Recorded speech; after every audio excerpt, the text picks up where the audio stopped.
All characters, situations, and events in this story are entirely fictional. Any resemblance to real persons, organizations, or actual events is purely coincidental. This content is created for entertainment purposes only and does not encourage any negative or harmful behavior. The rain had just started when Ethan pulled into the driveway. Seattle rain, thin, persistent, almost polite. It coated the windshield in a quiet rhythm, like something trying not to be noticed. Ethan turned off the engine but didn't move immediately. His hand stayed on the steering wheel longer than necessary, his mind still tangled in blueprints, deadlines, and the client who wanted everything changed at the last minute. "Daddy?" Mia's voice came from the back seat, soft but expectant. He blinked, snapping back. "Yes, sweetheart?" She leaned forward slightly, her small fingers gripping the edge of his seat. Her eyes, Laura's eyes, were wide with curiosity. "Can I ask you something?" Ethan smiled faintly. "You just did." Mia giggled, then hesitated. "When we were leaving earlier, I saw someone in the house." Ethan frowned slightly. "What do you mean?" "In Mom's room." She tilted her head, thinking carefully. There was a man. The world didn't stop. There was no dramatic crash, no thunder splitting the sky. Just that soft rain, continuing as if nothing had changed. Ethan let out a small breath. "A man?" "Yeah," Mia nodded, completely unaware of the weight of her words. "He was standing near the window. I thought maybe he was your friend." Ethan forced a chuckle. "Probably just someone fixing something, maybe a contractor. But Mom said no one was coming today." That did it. Not the words themselves, but the way Mia said them. Simple, certain. Ethan finally turned in his seat, looking at her properly now. "When did you see him?" "Before we left for school," she shrugged. "He didn't see me, I just saw him through the hallway." Ethan nodded slowly, his expression carefully neutral. "Okay, thanks for telling me." Mia smiled, satisfied, and leaned back into her seat. Just like that, it was over for her, but not for him.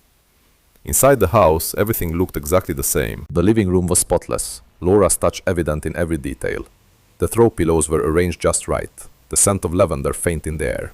It was the kind of home people complimented, the kind that suggested stability, normalcy. Laura stood in the kitchen, her back to him, slicing vegetables with calm precision. "You're late," she said without turning around. "Traffic," a lie, but a small one. The kind people told every day. She nodded slightly. "Dinner's almost ready." Ethan set his keys down, watching her. Really watching her. Her movements were the same, her posture, even the way she tucked a strand of hair behind her ear. Nothing had changed, and yet... "Did someone come by today?" he asked casually. Laura paused. It was brief, almost invisible, but Ethan saw it. "Someone?" she repeated, turning to face him. Her expression was composed, maybe even mildly confused. "No, why?"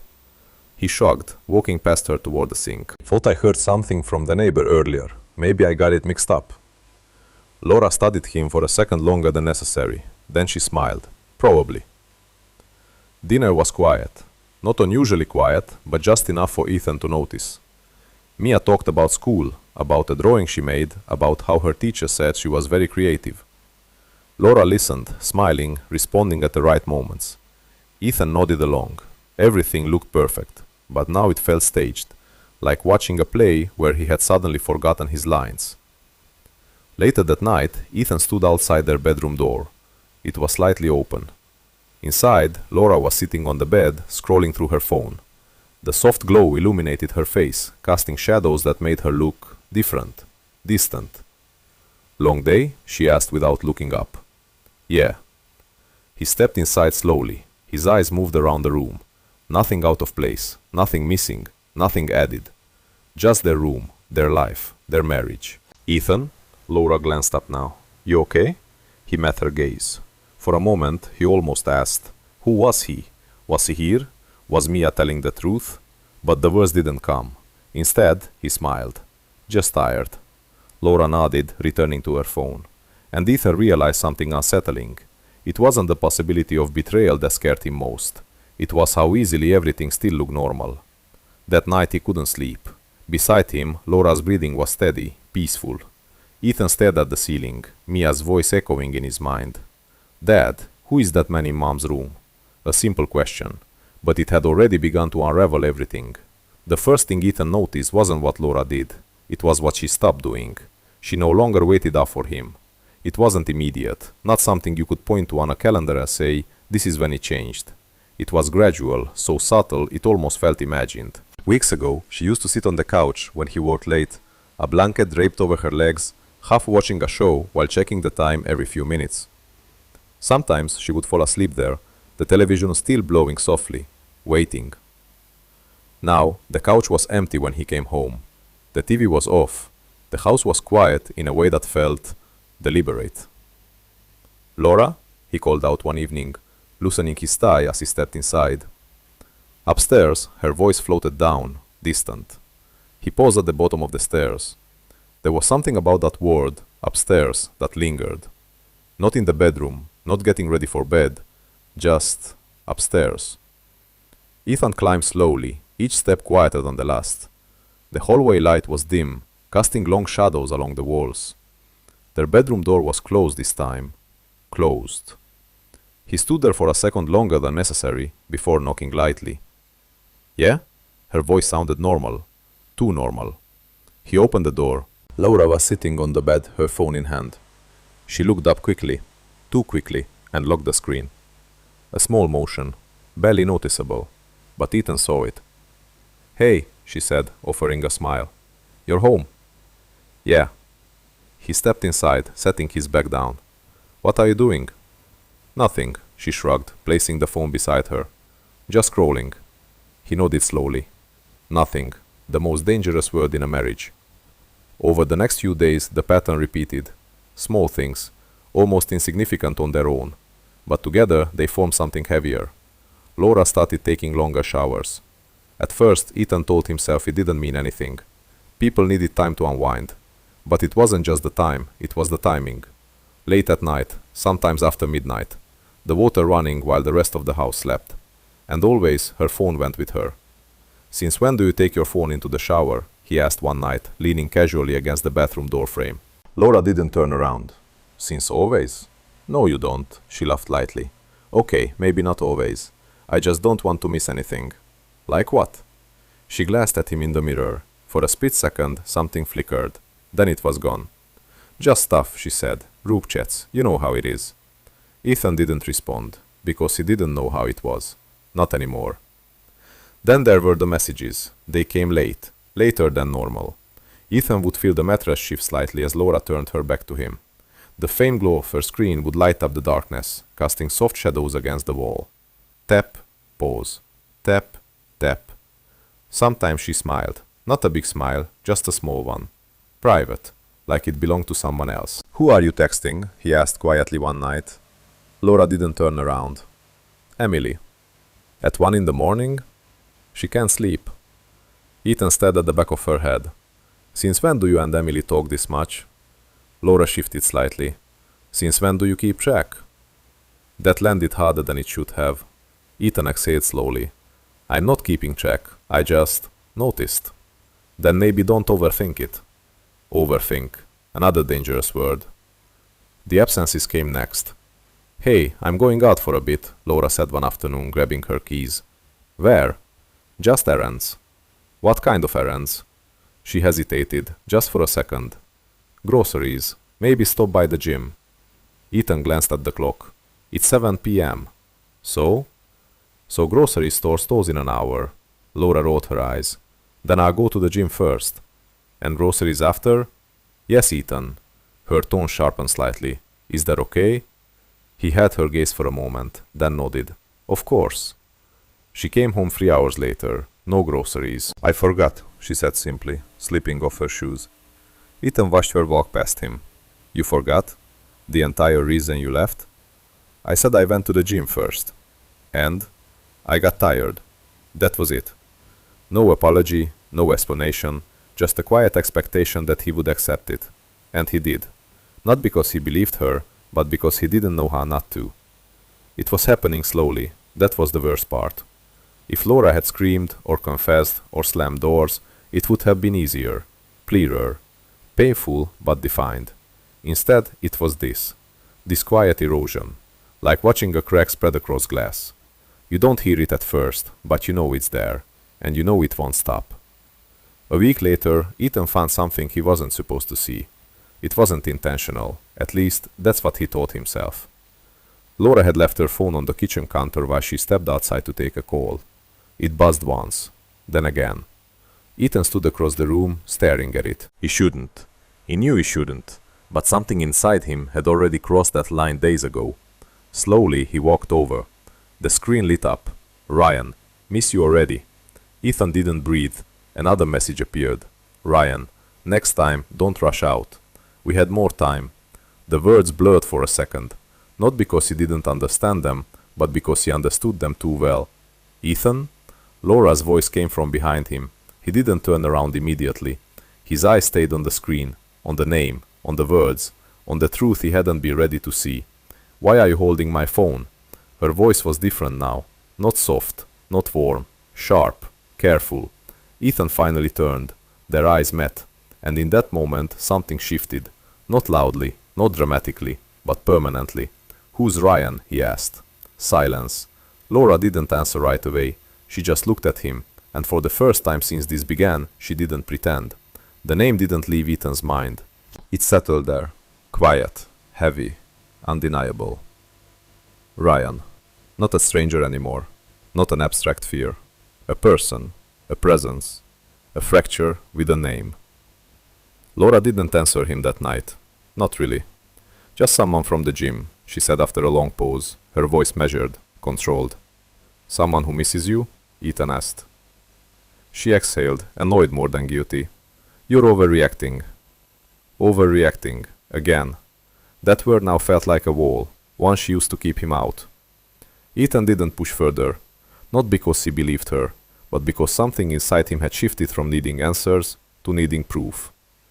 3 days later, he got it. It was a Tuesday afternoon. Ethan left work early, something he hadn't done in months. He didn't tell Laura. He didn't tell anyone. Even to himself, he framed it as coincidence. I just need air. But his hands tightened around the steering wheel as he pulled into a parking lot across the street from their house. He didn't go inside. He waited. The house stood there, still and ordinary. Curtains drawn halfway. No movement, no sign of anything unusual. It looked like a home, not a secret, not a lie. At 3:17 p.m., Laura's car pulled out of the driveway. Ethan's breath caught, just slightly. She wasn't supposed to go anywhere today. She had said she'd be home, just cleaning, maybe resting. That's what she told him that morning, smiling over coffee like everything was fine. Ethan waited 5 seconds, then 10. Then he started the engine. He didn't follow too close. Years of driving in the city had taught him how to blend into traffic, how to become just another car in a long line of movement. He kept 2 cars between them, sometimes 3. Enough to stay invisible, close enough not to lose her. Laura didn't check her mirrors, or maybe she did and didn't care. She didn't go to the grocery store, didn't go to the gym, didn't go anywhere that made sense. Instead, she drove 20 minutes across town, into a quieter neighborhood. Older buildings, less polished. The kind of place people didn't ask questions. Ethan's stomach tightened. This wasn't random. This was routine. She pulled into the parking lot of a low-rise apartment complex. Ethan drove past slowly, not stopping. His eyes scanned the building, every detail imprinting itself into his memory. Then he turned the corner, parked, waited. 5 minutes passed, then 10. Ethan told himself to leave, to go home, to pretend he never saw any of this. Because once you see something, you can't unsee it. But he was already out of the car. The hallway smelled faintly of detergent and something older, something worn. Ethan walked slowly, his footsteps almost silent against the thin carpet. He didn't know which door, didn't know what he was looking for, until he heard it. A laugh. Laura's laugh. Soft, unforced, real. It came from behind the half-closed door at the end of the hall. Ethan stopped. His chest tightened, not from anger, not yet, but from something sharper. Recognition. Because he hadn't had that version of her in a long time. He stepped closer. The door wasn't fully shut, just slightly open. Enough. Inside, the room was simple, minimal. A couch, a small table, sunlight filtering through cheap blinds, and Laura, standing near the window, her back to the door, her posture relaxed, at ease, like she belonged there. And then there was him, Ryan. He was taller than Ethan expected, broad-shouldered, casual in a way that felt effortless. He leaned against the wall like the space had always been his, like Laura had always been his. They weren't touching, not in that moment, but they didn't need to. The space between them said everything. "I told you not to come during the day," Laura said, her voice low but not tense. Ryan smirked slightly, and yet here you are. She shook her head, but she was smiling. Smiling. Ethan felt something inside him go very, very still. "This is getting complicated," Laura continued. "Only if you keep pretending it isn't what it is." "And what is it?" she asked. Ryan didn't hesitate. "Us." The word hung in the air. Simple. Final. Laura looked away, not rejecting it, not denying it, just absorbing it. Ethan didn't move, didn't breathe, didn't think, because suddenly everything made sense. The late nights, the messages, the distance. It wasn't chaos, it was structure, a second life. "You should go," Laura said finally, her voice quieter now. Ryan stepped closer, not touching her, not yet. "You don't mean that." "I do." "Then look at me and say it." A pause, longer this time. Laura didn't turn, didn't look at him, didn't say it. That was the moment. Not when they kissed, not when they touched, but when she stayed silent. Ethan stepped back, carefully, quietly, like leaving a crime scene. Except no one had been murdered, just something else. Something slower, something more familiar. Outside, the air felt different. He didn't know how long he stood there. Minutes, maybe longer. The world kept moving around him. Cars passing, distant voices, life continuing as if nothing had changed, but everything had. There was no explosion, no confrontation, no shouting, just a quiet, undeniable truth settling into place. Ethan got into his car, sat there, hands resting on the steering wheel, exactly like a few nights ago, except now he wasn't wondering anymore. He closed his eyes briefly, and for the first time since Mia asked that question, he wished she hadn't, because doubt had been easier. Silence doesn't arrive all at once. It builds, layer by layer, day by day, until one morning you wake up and realize you've been living inside it for years. Laura stood in the kitchen, staring at the coffee machine as it dripped slowly into the glass pot. The sound was familiar, comforting even. It filled the space where conversation used to live. Behind her, Ethan moved through the house, getting ready for work, checking emails, answering calls before the day had even begun. He didn't look at her, not really. And she didn't expect him to, not anymore. There was a time when mornings felt different, lighter. Years ago, when they had first moved into this house, everything had felt like possibility. The walls were bare, the rooms echoed when they spoke, and every decision, where to place the couch, what color to paint the bedroom, felt like something they were building together. Ethan used to kiss her before leaving, not out of routine, but intention. "Don't forget dinner tonight," she would say, leaning against the doorway, smiling. "I wouldn't miss it," he'd reply. And back then, he meant it. But time has a way of shifting meaning. Promises don't break loudly, they fade. It started with work, it always does. Ethan's career didn't explode overnight. It climbed steadily. One project turned into two turned into 5. His name began circulating in rooms Laura had never seen, among people she would never meet. She was proud of him, at first. She told her friends about his success, showed them photos of his designs, smiled when people said, "You must be so lucky," and she believed it, until she started eating dinner alone. "Just one more hour," Ethan would text. "I'm almost done, don't wait up." At first she didn't mind. She lit candles anyway, set the table for 2, waited. Because that's what love looked like to her. Patience, understanding, support. But candles burn out, food gets cold, and eventually people stop setting the table. Laura sat at the dining table one night, her phone beside her, the clock ticking louder than it should have. 9:12 p.m. Her fingers hovered over Ethan's contact. She didn't call, because she already knew what he would say. "I'm busy. This is important, you understand, right?" And the worst part was, she did. That's how it begins. Not with anger, but with understanding. The loneliness didn't hit her all at once. It crept in quietly. In the spaces between conversations, in the pauses that grew longer each day, in the way Ethan stopped asking questions he didn't have time to hear the answers to. "How was your day?" he asked one night, loosening his tie, barely glancing up. "It was okay," she replied. He nodded, didn't ask anything else, didn't notice the hesitation in her voice, didn't see the part of her that wanted him to. Weeks passed, then months, and Laura learned something dangerous. It was easier not to speak at all. She stopped sharing, stopped expecting, stopped hoping. Because hope, when ignored long enough, turns into something heavier, something quieter, something that doesn't ask anymore. The gym wasn't part of the plan, not at first. It was just something to fill time. An hour in the morning, a distraction, a way to feel something other than nothing. That's where she met him, Ryan. He noticed her. That was the first thing. Not in an obvious way, not in a way that felt inappropriate, just present. "You new here," he said one morning, handing her a towel. Laura smiled politely. "Is it that obvious?" "Only because you still look like you want to leave," he replied, half smiling. She laughed, and for a moment she felt seen. It wasn't attraction, not immediately. It was attention. And attention, when you've been starving for it, feels a lot like oxygen. They started talking, small things at first. Weather, workouts, nothing personal, nothing dangerous. But conversations have a way of deepening, especially when someone listens. "What do you do?" Ryan asked one afternoon as they sat near the window, catching their breath. "I used to work in marketing," Laura said, "before Mia." "Used to?" She nodded. "Now I'm just home." "Just?" Laura looked at him. There was no judgment in his expression, no assumption, just curiosity. "You make that sound small," he added. She shrugged. "It feels that way sometimes." Rand didn't respond right away. Then, "It shouldn't." That stayed with her, long after she left, long after she returned to a house that felt quieter than it should.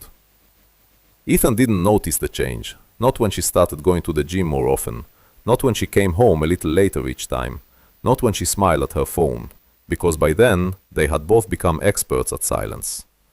The first time it crossed the line, it didn't feel like betrayal. It felt like relief. "I shouldn't be here," Laura whispered, standing near the window in Ryan's apartment. "Then why are you?" he asked. She didn't answer, because she didn't have the words, only the feeling of being wanted, of being heard, of existing outside the role she had been living for so long. Ryan stepped closer, not rushing, not forcing, giving her time to step away, to say no, to leave. She didn't. That was the moment.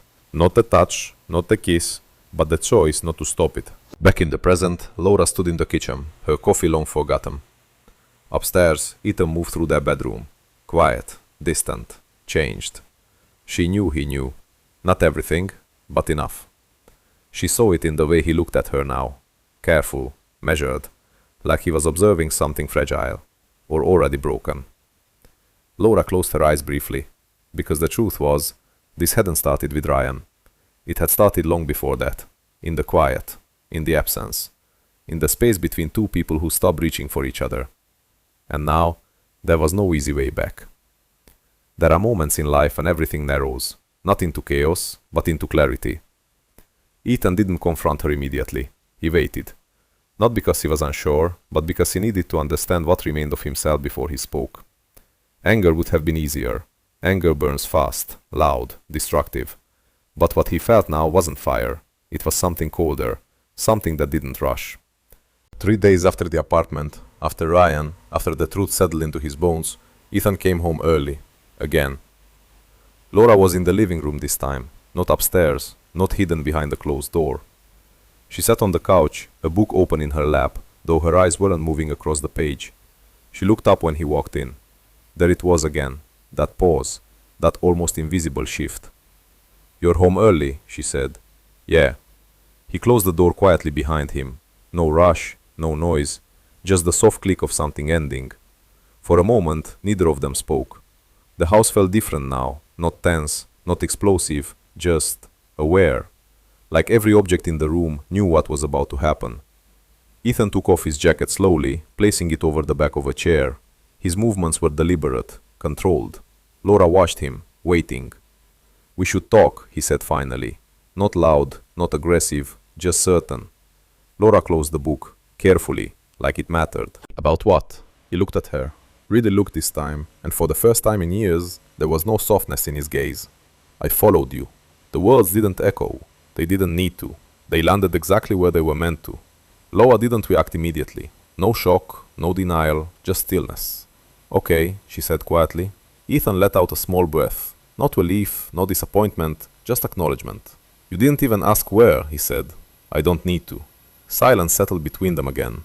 He took a few steps closer, not threatening, just closing distance. I saw you, he continued, at the apartment. Laura's fingers tightened slightly against the edge of the book. Still no interruption. With him. That was the moment, the line, the place where everything could have fractured into shouting, accusations, denial. But it didn't, because Laura didn't fight it. How long? Ethan asked. His voice didn't break, didn't rise. It stayed steady. That was what made it unbearable. Laura looked down at her hands. For a second she considered lying. Just one more time. One more layer of protection. But something in Ethan's voice, or maybe something in herself, wouldn't allow it. A few months, she said. Ethan nodded once, like he was processing a piece of information. Not the destruction of his marriage. A few months, he repeated. Then, did it ever mean nothing? Laura looked up at him. Confusion flickered across her face. What? Was there a moment, Ethan said slowly, when it was just physical? The question hung in the air, heavy, precise. Laura swallowed, because she knew this was the question that mattered. More than when, more than how. No, she said. Ethan blinked, just once. It wasn't just that, she continued, her voice quieter now. It wasn't supposed to be anything at first. I didn't plan it. I didn't go looking for it. But you stayed. Yes. The honesty was brutal, not because it was loud, but because it wasn't. Why? Ethan asked. And this time, there was something beneath the word. Not anger, not accusation, something closer to grief. Laura opened her mouth, closed it again, because there was no single answer, no clean explanation, only fragments. I was lonely. The words felt small the moment they left her lips. Insufficient. Ethan let out a quiet breath. I was here. I know. You could have said something. I tried. That made him pause. Not visibly, but something shifted behind his eyes. When? He asked. Laura looked at him, and for the first time, there was something like pain in her expression. Every time you said you were too busy, she said softly. Every time I told you about my day and you didn't really listen. Every time I sat across from you and felt like I was alone anyway. Ethan didn't respond, because he remembered. Not the moments themselves, but the pattern. I didn't think it mattered anymore, Laura continued. I didn't think I mattered in your world. That's not true. Then why did it feel like it?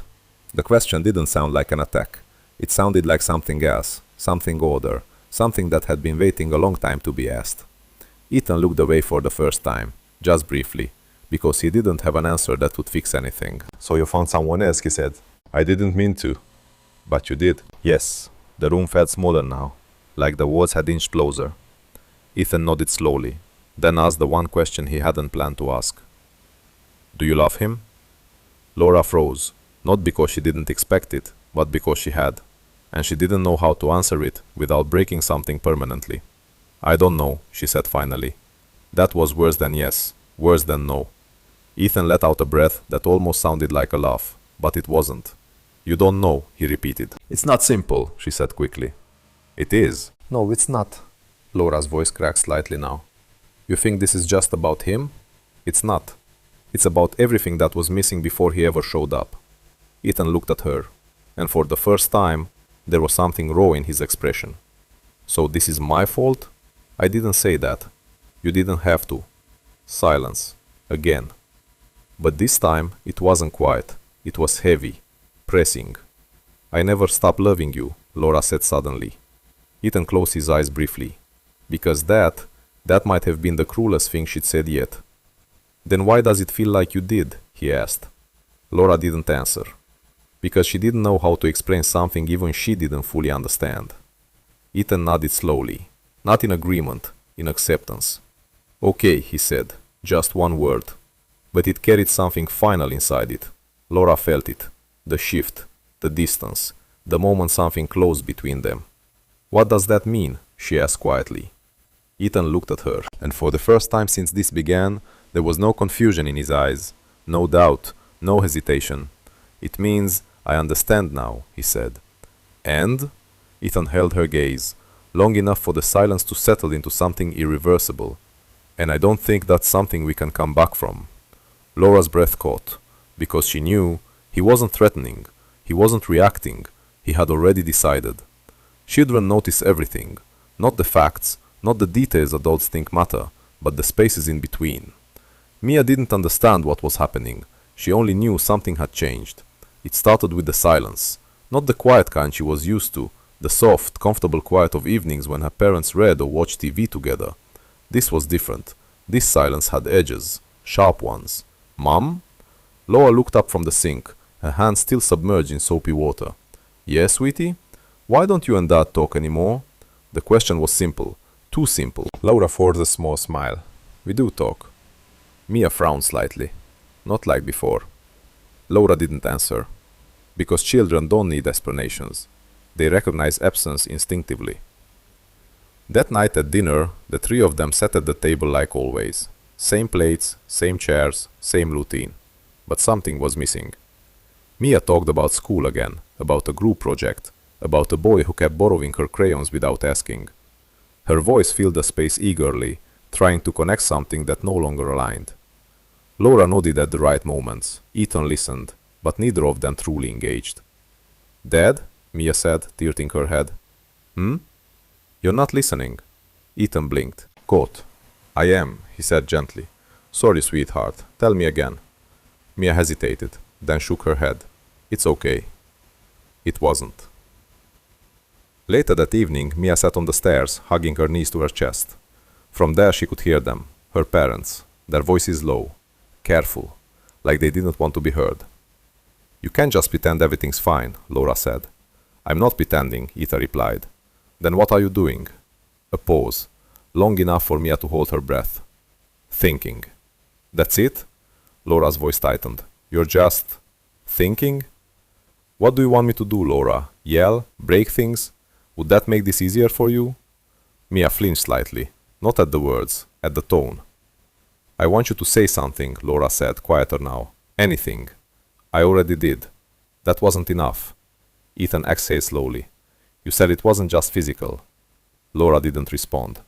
That means it wasn't just a mistake, he continued. It was a choice, repeated, intentional. Mia didn't understand every word, but she understood enough. She stood up quietly, went back to her room, closed the door. Inside, everything was still the same.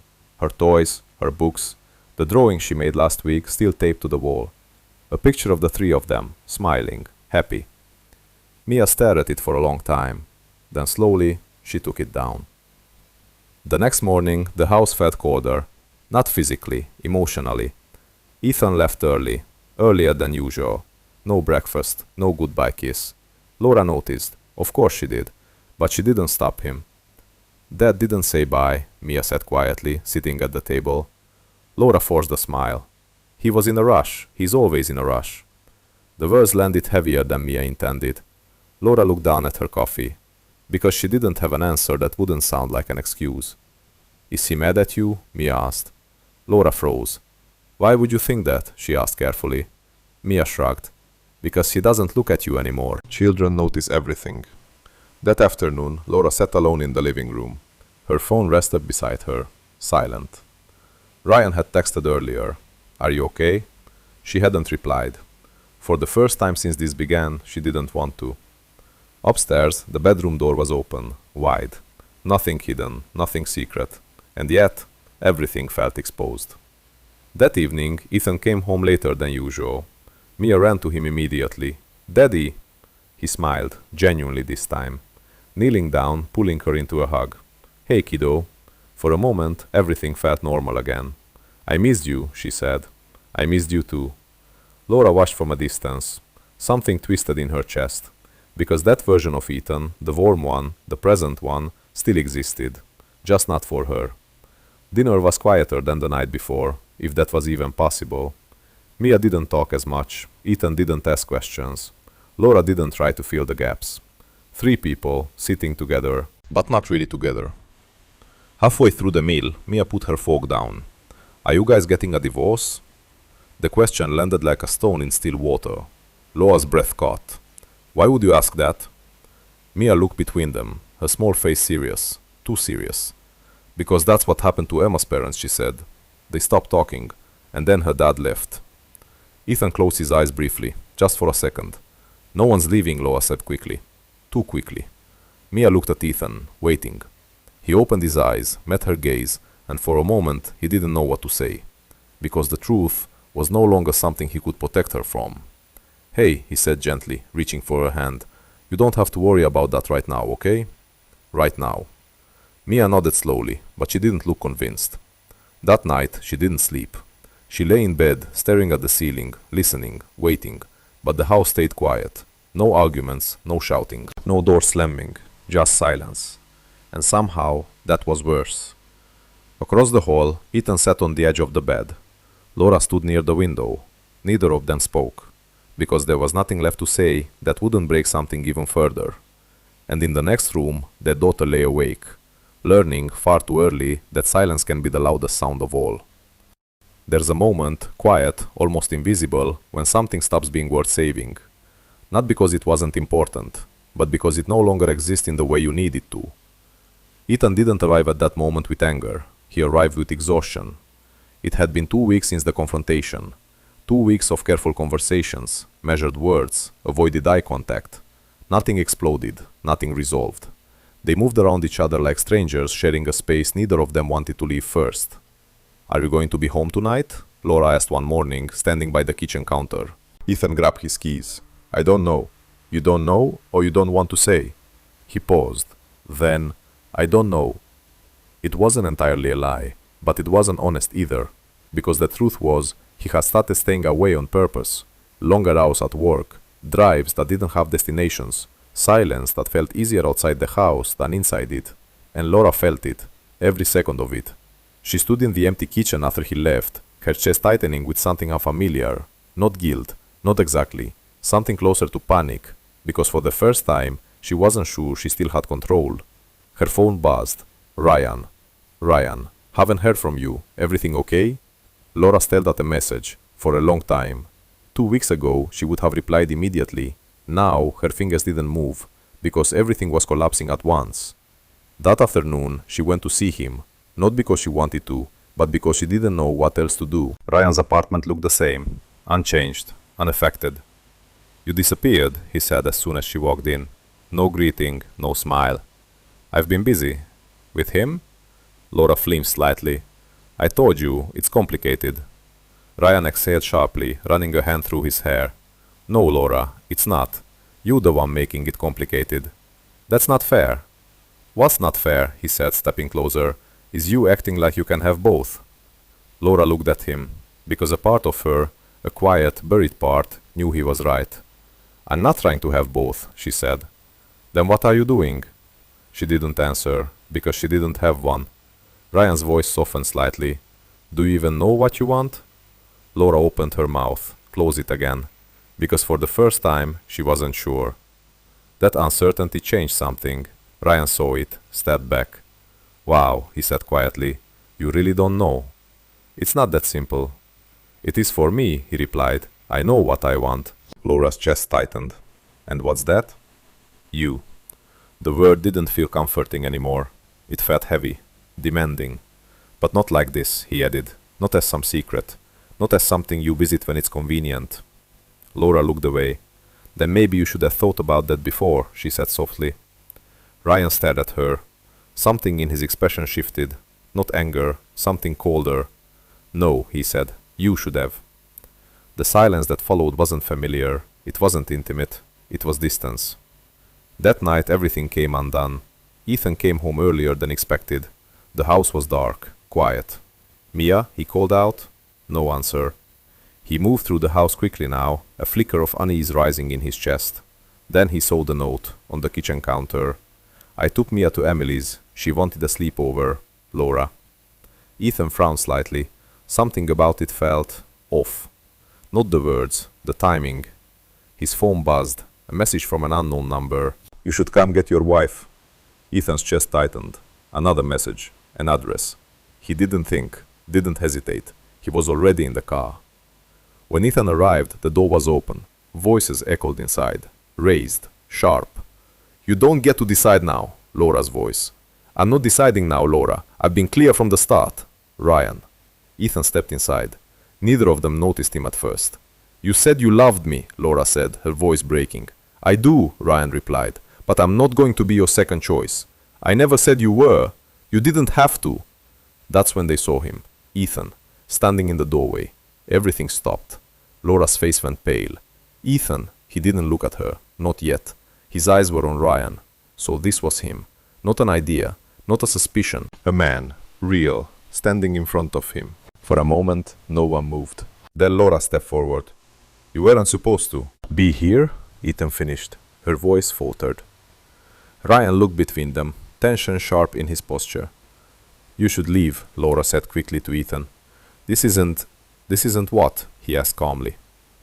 Her words disappeared, because there was no version of this that didn't already say everything.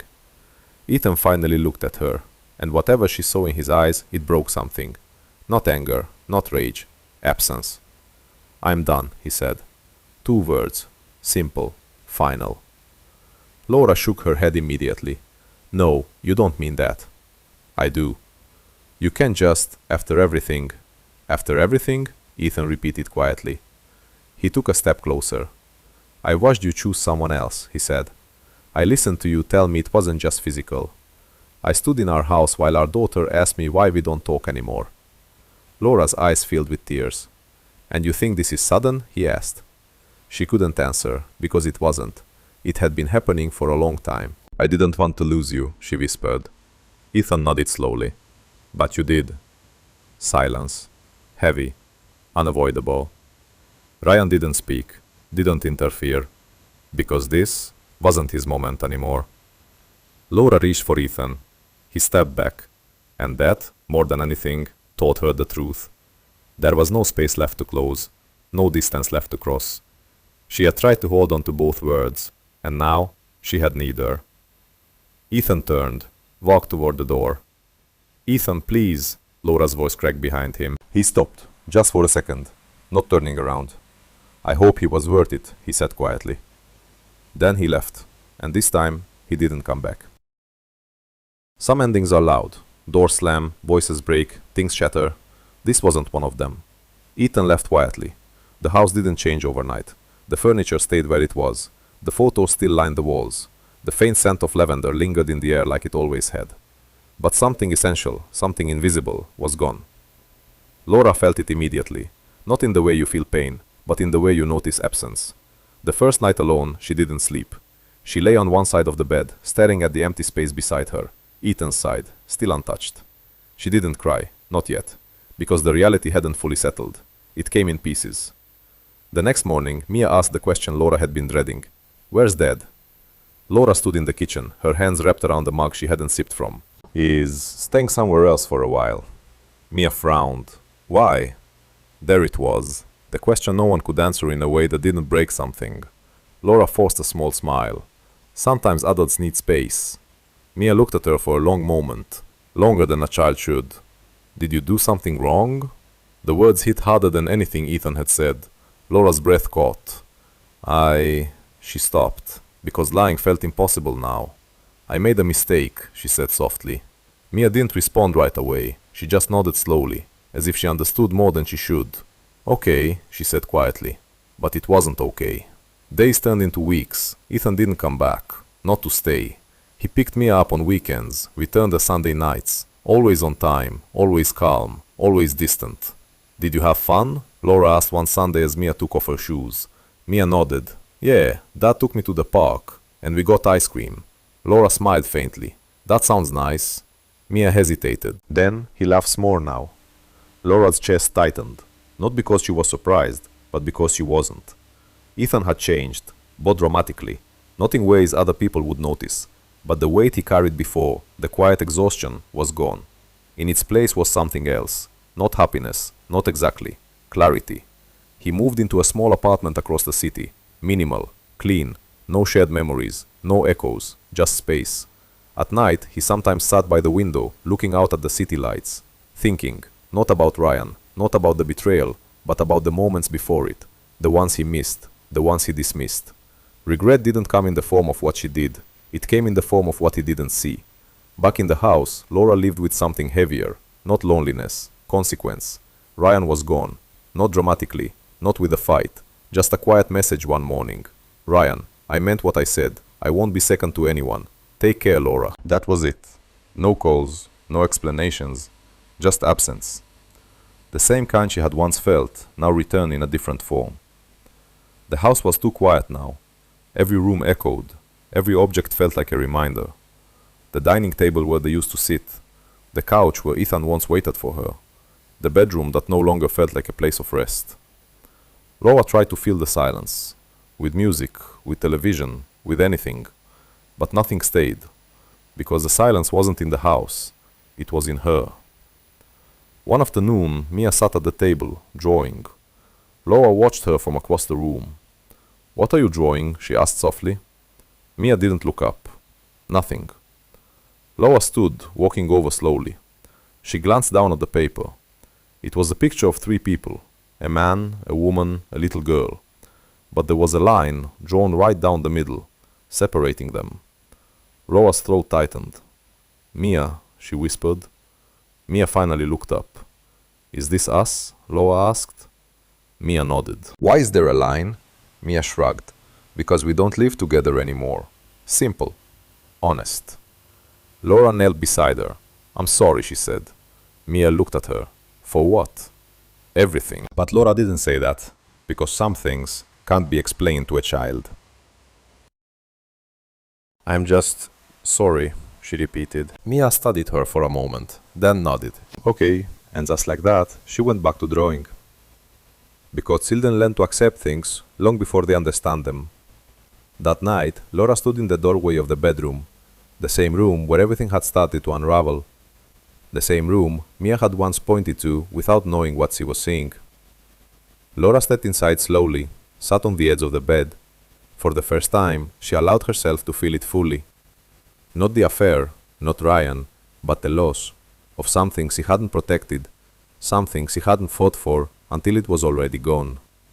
Her eyes filled with tears. Not loud, not dramatic, just quiet, like everything else.